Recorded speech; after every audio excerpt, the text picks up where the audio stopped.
వార్తలు దానికోసం మళ్ళీ పోలీసింగ్ వారు హిచ్ పాస్ అని చెప్పేసి ఒక కొత్త టీం ఓపెన్ చేశారు. Hyderabad food adulteration surveillance team అని చెప్పేసి. సో దీనిపైన మీ ఒపీనియన్? మంచి పని.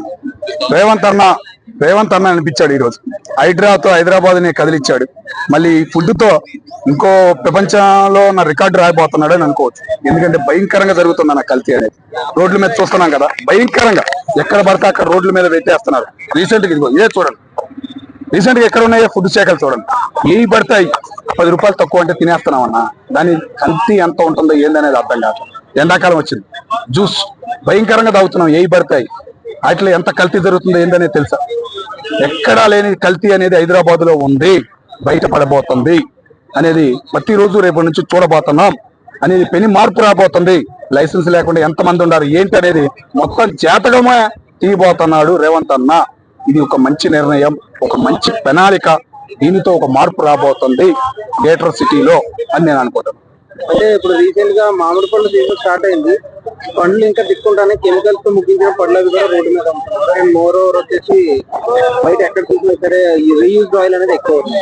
సో ఇదన్నీ దీన్ని ఏమన్నా అరికట్టే ఉగాది పండక్కి మామిడి పళ్ళు వస్తాయని ఒక సొసైటీ మనకు ఉంది.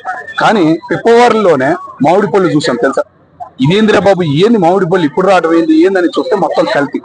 ఎంత భయంకరమైన కల్తీ అంటే అట్లాగే జామ పళ్ళులో పనికి మాలిని అన్ని కలిపేస్తున్నారు. ఆ జామకాయ కోస్తే ఎన్ని పురుగులు వస్తున్నాయో తెలుసా? ఏం చేస్తున్నారు? ఎందుకు అంత పెద్ద జామకాయలు వస్తున్నాయి? దేని గురించి? చెట్లుకున్న విలువ పోతుంది. ఇలాంటి దొంగ పళ్ళు అమ్మడం వల్ల పళ్ళు తినాలన్నా కానీ భయం వేస్తుంది.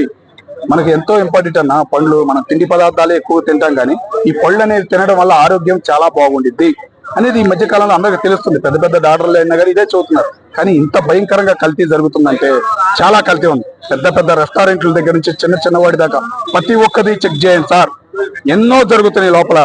కుక్కల ఈ మధ్యకాలంలో కుక్కల్ని చంపేయచ్చని పర్మిషన్ ఇవ్వడం వల్ల కోడిలో కలుస్తుందో అర్థం కావట్లా, దేనిలో కలుస్తుందో అర్థం కావట్లా. భయంకరంగా జరుగుతున్నాయి. కంపల్సరిగా దీనివల్ల ఉపయోగం ఉంది గవర్నమెంట్ కి. ఎంతో మందిని బయట పెడతారు అని మేము అనుకుంటాం.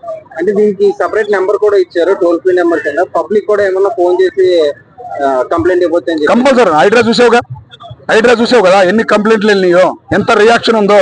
ఒక గవర్నమెంట్ అధికారి పనిచేస్తున్నాడు రా బాబు అంటే ఆయన ఒక్కడే హైడ్రా అధికారి తప్ప ఇప్పుడు దాకా మనకి గత 10 సంవత్సరాల నుంచి గవర్నమెంట్ అధికారులే సరిగ్గా పని చేయడం లేదు అనేది చెప్పొచ్చు.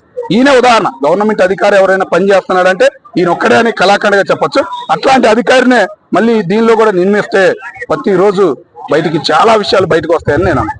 అండ్ ఫుడ్ సేఫ్టీ అధికారులు పట్టుకున్నా కానీ చిన్న రెస్టారెంట్స్ పట్టుకుంటున్నారు. పెద్ద బాటలు జోలికి ఎక్కడ వెళ్ళినట్టు ఎక్కడ న్యూస్ లో రావట్లేదు. ఇప్పుడు నుంచి వస్తాయేమో. ఇప్పుడు పెట్టారు కదా, అధికారులను పెట్టారు కదా, 10 మంది 20 మంది దాకా. మొన్నటిదాకా ఒక 2-3 అధికారులు పోస్టులే ఫిలప్ చేయలేదని విమర్శలు కూడా ఉన్నాయి గత ప్రభుత్వం మీద. కాబట్టి ఇప్పుడు ఏమైనా మార్పు అనేది వచ్చిద్దేమో. కానీ దొరకడం మాత్రం భయంకరంగా దొరుకుతారనే నమ్మకం ప్రతి ఒక్కళ్ళకి ఉంది.